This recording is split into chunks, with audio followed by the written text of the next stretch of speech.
अस्सलामुअलैकुम टू आल संगात, क्या हाल है जनाब? ठीक ठाक हो? उम्मीद करें सारे भैन भरा ठीक ठाक हो सन। अल्लाह पाक सारे भरावां दे माल जान इज़्ज़त आबरू हर शे दी हिफाजत फरमाए ते अल्लाह पाक सारे मुसलमानां दियां बच्चियां दे नसीब अच्छे फरमाए। अच्छा मरका साडे दोस्तां दे काफ़ी सारे दे क्वेश्चन न ते बल्कि एक बंदे दी वीडियो दे थल्ले भी आया पे आई कमेंट्स के लाला मुंदरी शीप दुते भी वीडियो बनाओ ताज इंशाअल्लाह टोटल सारी वीडियो सिर्फ मुंदरी शीप वास्ते होसी बल्कि मुंदरा लवर वास्ते होसी। वीडियो का आगाज़ करें पे मुंदरी शीप मुंदरी भेड़ दुते ठीक हो गया। ये एक डेरा गाजी खान की ब्रीड है, अच्छी ब्रीड है। अगर शौक का हिसाब लाया वजां तो तकरीबन पाकिस्तान दे विच काफ़ी इलाकों दे विच इसका शौक किया वैंदा है ठीक हो गया। सरवाइव की गल करवां तो ये यानी कि पूरे पाकिस्तान दे विच सरवाइव कर सकती है। ये जिन्हें आदि ना भाई ये एक मेडिसन ऐसी होंगी है कि एंटीबायोटिक होंगी है तो ये भेड़ टोटल एंटीबायोटिक होंगी है, लेकिन काफ़ी कुछ चंद एक ब्रीडां ऐसियां हैं कि जड़ियाँ गर्म इलाके नूं ज़्यादा पसंद नहीं करेंदियां, यानी कि थोड़ी जी तलखी करेंदियां गर्मियों के विच तो उत्थे भी ये नहीं कि सरवाइव नहीं कर सकदियां। सिर्फ उन्होंने वास्ते होंदा है कि गर्मियों के विच छां दा बंदोबस्त अच्छा करना पौंदा है और टाइमों टाइम उन्होंने छां थले खड़ना पौंदा है। तो मुंदरी ब्रीड एक देसी ब्रीड है और ये ब्रीड पूरे पाकिस्तान दे विच कामयाब है। किसी इलाके दे विच भी तुसां इस दुते फार्मिंग कर सकते हो तो नो प्रॉब्लम नो टेंशन। अच्छा उस तो बाद अगर आ वजां भाई यदी हाइट की गल करा तो यदी हाइट भी अच्छी है, नॉर्मल हाइट है, बेहतरीन हाइट है। और जितनी भी ब्रीडां हैं ना हर ब्रीड दे हर जानवर हिक्के रेंज का नहीं होंदा। आखां भाई टोटल फीड जानवर हिक्के कास्ट दा होवे यानी कि हिक्के रेट दा होवे या हिक्को हाइट होवे या हिक्को वेट होने नहीं। कोई जानवर ज़्यादा हाइट कर वैंदा है, कोई जानवर नॉर्मल होंदा है। अच्छा कोई खुराक दे उत्ते भी होंदा है, डिपेंड करेंदा है कि फार्मर की खुराक अच्छी होंदी है, उहदी मां दा मिल्क अच्छा होंदा है, उस बच्चे नूं मिल्क अच्छा दिता वैंदा है तो उहदी हाइट अच्छी थी वैंदी है, उहदी लेंथ वेट भी अच्छा बनदा है ठीक हो गया। हुण गल करा अगर ब्रीड की तो ब्रीड जड़ा तो ये मैंने लाजमी रखेंदी है कि उस दे विच कोई ब्रीड पिछे यानी कि खून भी होवे, ब्लड लाइन भी होवे। मेन मकसद है कि उहदी जिहड़ी खूबसूरती होंदी है वो असल खूबसूरती तो जान है, समझ आइए जिन्हें आदे ना जान है तो जहान है, तो इन्हें असल खूबसूरती तो खून है। जेड़े जानवर ते अच्छा खून है वह जानवर बेशक नॉर्मल ब्रीड ही है तो सोहना लगता है। मेन मकसद है कि कोई पॉइंट होने कि जेड़े ब्रीड दे होने और वो अगर सही सांभ की होवे तो वो ब्रीड वाले जानवर की कोई अपना ही चर्चा होंदा है। ये बिल्कुल डी फेस दी होंदी है, बड़ा खूबसूरत फेस होंदा है।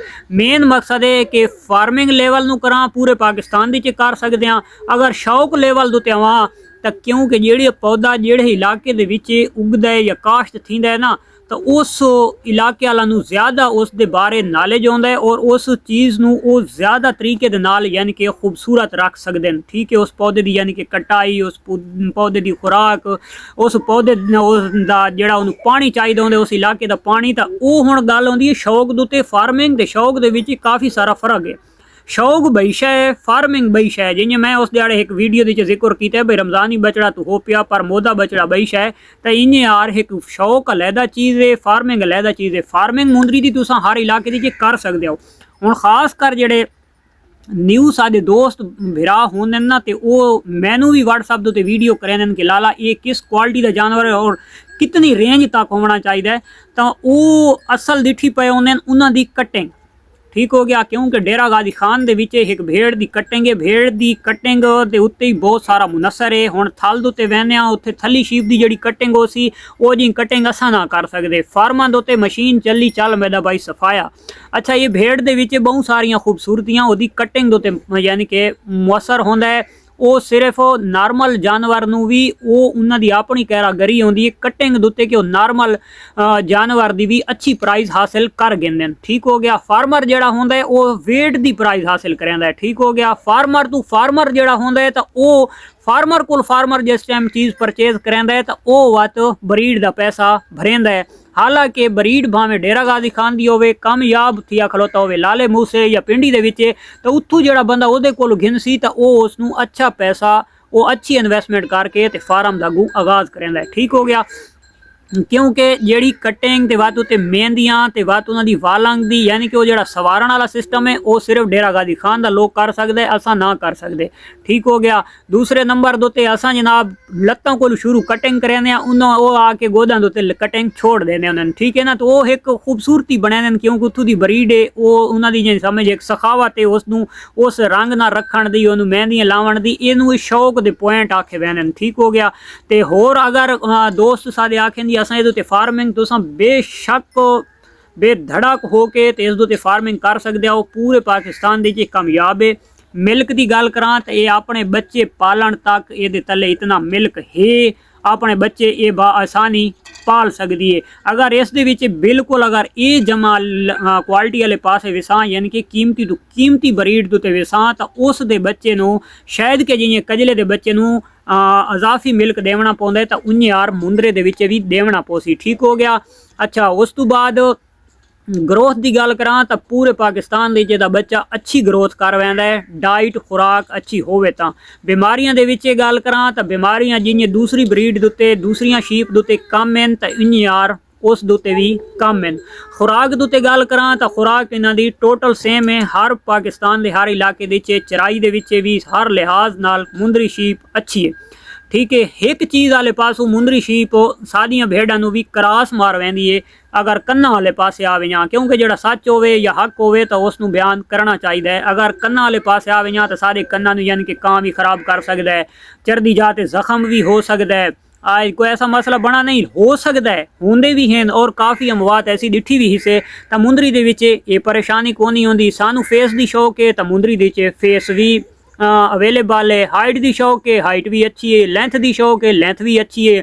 खूबसूरती की शौक है खूबसूरती भी उसकी पूरी है। वेट की गल करा तो वेट गेन भी अच्छा करें ठीक हो गया। तो ये जनाब मुंदरी शीप दुते जिहड़ा साडा नाके सकल काम करेंदा है या जितना एक सानू नॉलेज आई तो असां अपने दोस्तों तक पहुँचा दिता है एक अपने सादे अल्फाजां दे विच ठीक हो गया। तो बस सिर्फ जिहड़ा तां इस चीज़ का ज़हन दे विच रखना है कोई जानवर है हुण फर्ज करो ना एक मैं तुहानूं एक मिसाल देंदा पिया भाई मेरे अड़ोस पड़ोस दे जानवर है वो जानवर मेरे माल दे नाल रलदा मिलदा है चाहे यानी कि मेरे माल दे विचों क्यों ना होवे ठीक हो गया।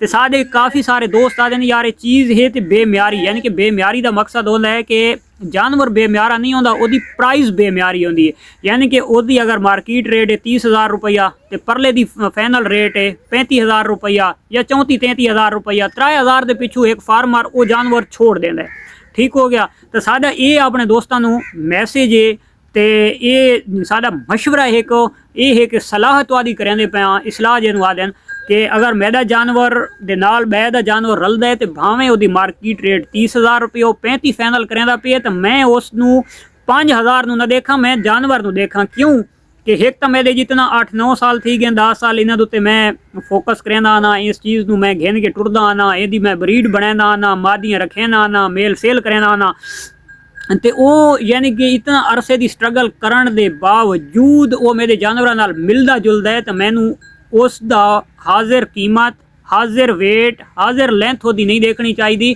अगर मेरे जानवरां नाल वो मिलता है 19-20 है तो मैनू 5,000 रुपए नू इतनी अहमियत नहीं देनी चाहिए मैनू अहमियत देनी चाहिए जानवर नू ठीक हो गया। इस वजह तो साडे काफ़ी सारे दोस्त होने वो नगीने छोड़ आने ते खोट घर घेन आते हैं क्योंकि वो आदन जी ये म्यार दे विच सानू मिली है। म्यार का मकसद है कि यानी कि ये सानू मुल्लू मिली है मुल्लू पंजाबी दे आदे भाई जो जानवर का जायज़ रेट होवे ठीक हो गया तो सानू मुल्लू मिली है तो असीं लै लईए।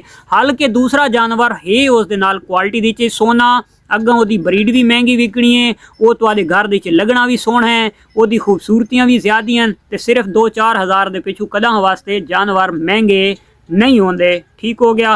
तो इस चीज़ नूं फॉलो करना है इस चीज़ दे उत्ते ज़हन दौड़ावना है शौक तुसां जिसका करो ठीक हो गया। लेकिन सादा ये मशवरा है कि कदम वास्ते ना कोई जानवर 2-4 हज़ार के पिछू कीमती जानवर ज़ाया न कीता करो व बाद दे विच असां आखदे हां यार साडे मत्थे दा सतारा इदा ही सी ते यार साडे नसीब विच नहीं तो ठीक हो गया ना नसीब थोड़ा जिहा बनावना पौंदा है वादे ना अल्लाह पाक आदे हाथ हालात मैं तेन रिज़्क देसां तां थोड़ा जिहा हाथ ही लावना पौंदा है थोड़ा जिहा दिमाग भी इस्तेमाल करना पौंदा है। इस चीज़ ਤੁਹਾਡੀ ਕਾਮਯਾਬੀ ਦਾ ਇੱਕ ਬਹੁਤ ਬੜਾ ਰਾਜ਼ ਹੈ कि कदा वास्ते 1000 2000 4000 ਦੇ ਪਿੱਛੋਂ ਪਰਲਾ ਬੰਦਾ ਅਗਰ ਜ਼ਿੱਦ ਮਰੇਂਦਾ ਪਏ ਅਗਰ ਕੀਮਤੀ ਸ਼ੈ ਤਾਂ ਉਸਨੂੰ ਜ਼ਾਇਆ ਨਹੀਂ ਕਰਨਾ। ਤਵੇ ਇਹ ਆਈ ਦੀ ਵੀਡੀਓ ਤੇ ਮਿਲਦੇ हैं इंशाल्लाह नेक्स्ट वीडियो। तब तक देसो इजाजत। अल्लाह हाफिज़।